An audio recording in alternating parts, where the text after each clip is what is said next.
कि ब्रेक्जिट आर्थिक उथल पुथल पैदा करेगा और हुआ भी वैसे ही।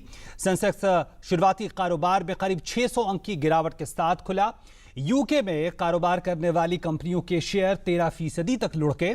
यूके की मुद्रा पाउंड बीते 3 दशकों में सबसे निचले स्तर पर पहुंच गई।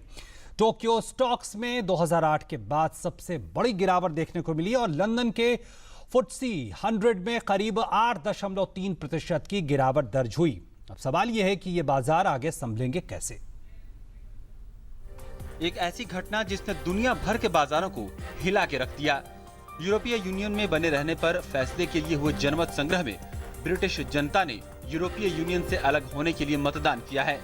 ब्रेक्सिट यानी यूरोपीय यूनियन से निकलने के लिए करीब 52% वोट पड़े, जबकि ब्रेक्सिट यानी यूरोपीय यूनियन में बने रहने के लिए करीब 48% ही वोट पड़े हैं। यूके यूरोपीय यूनियन से निकलने वाला पहला देश होगा। इस फैसले का आर्थिक असर तत्काल देखा गया।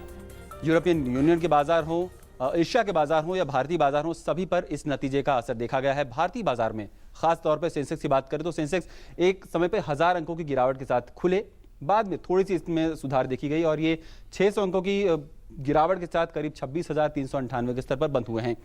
उधर निफ्टी की बात करें तो निफ्टी भी एक वक्त पर 8000 से नीचे चला गया था, लेकिन बाद में इसमें सुधार देखा गया और ये भी 182 अंक की गिरावट के साथ 8089 पर बंद हुआ है।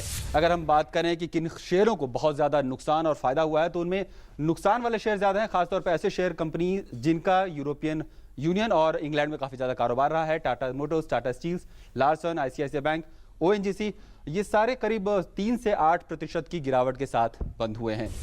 एशियन बाजारों की बात करें तो Straits Times, Hang Seng, Shanghai index और निक्के लगभग सारे बाजार सभी लाल निशान के अंदर कारोबार कर रहे थे और इनमें भी 2 से 8% की गिरावट ही दर्ज की जा रही थी।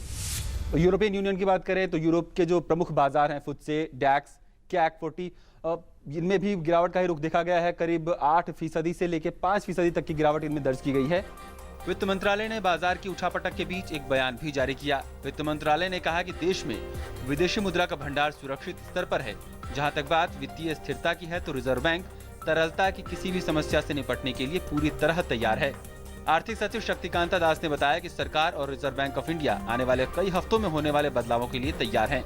उन्होंने साफ किया कि भारत को ब्रेक्जिट से कोई दीर्घकालीन नुकसान होने की आशंका नहीं है। We have certain strong points.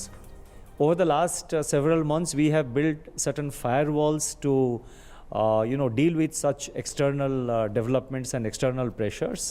We will continue to take necessary measures. We will continue to take structural, various reform measures to deal with the emerging challenges. विश्व भर के वित्तीय बाजारों की नजर ब्रिटेन की जनता की ईयू से साथ रहने या अलग होने पर टिकी हुई थी। ब्रिटेन के यूरोपीय संघ छोड़ने के फैसले से विश्व भर में स्टॉक बाजारों और तेल की कीमतों में तेज गिरावट देखी गई। यूरोपीय बाजारों में खासकर बैंकिंग के स्टॉक्स के गिरने के कारण काफी गिरावट दर्ज हुई। यूके की मुद्रा पाउंड बीते 3 दशकों में अपने सबसे निचले स्तर पर पहुंच गई।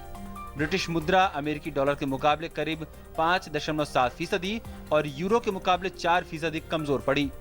कच्चे तेल की कीमतों और अमेरिकी फ्यूचर्स में भी जनमत के नतीजे आने के बाद बड़ी गिरावट देखी गई। जापानी मुद्रा येन फायदे में रही है और ये अमेरिकी डॉलर के मुकाबले करीब 4% चढ़ी है। हालांकि सोने को निवेशक फायदे के रूप में देख रहे हैं और इसमें तेजी देखी जा रही है। ईयू से बाहर निकलने के ब्रिटेन के फैसले के बाद अब ब्लॉक के बाकी 27 देशों के साथ व्यापार के अलावा रक्षा और राजनीति से संबंधित लंबी चर्चाएं होंगी और नए नियम तय किए जाएंगे। ब्रेक्जिट के पक्ष में आए नतीजे ने दुनिया भर के वित्तीय बाजार में खलबली मचानी शुरू कर दी है। भारतीय रिजर्व बैंक के गवर्नर रघुराम राजन ने शुक्रवार को कहा कि यूरोपीय संघ से ब्रिटेन के निकलने का निर्णय चौंकाने वाला है, लेकिन आरबीआई आवश्यकता पड़ने पर कदम उठाने को तैयार है।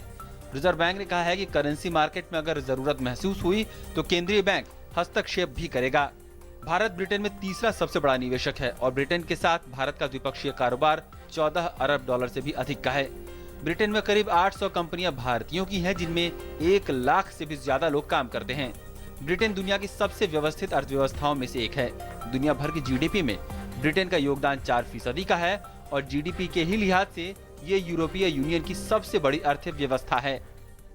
दूसरे विश्व युद्ध के बाद यूरोप के सामने एक बहुत बड़ी चुनौती है।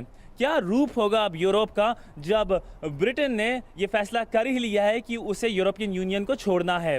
दूसरी तरफ अर्थव्यवस्था पे क्या असर होगा, ये भी एक बहुत बड़ी चुनौती है। कैमरा पर्सन सुरेंद्र के साथ सिद्धांत सिब्बल, डीडी न्यूज़, नई दिल्ली। तो निश्चित तौर पर सबसे बड़ी चुनौती है कि अर्थव्यवस्था पर क्या असर पड़ेगा, वैश्विक भी और हमारे अपने देश में भी। और इस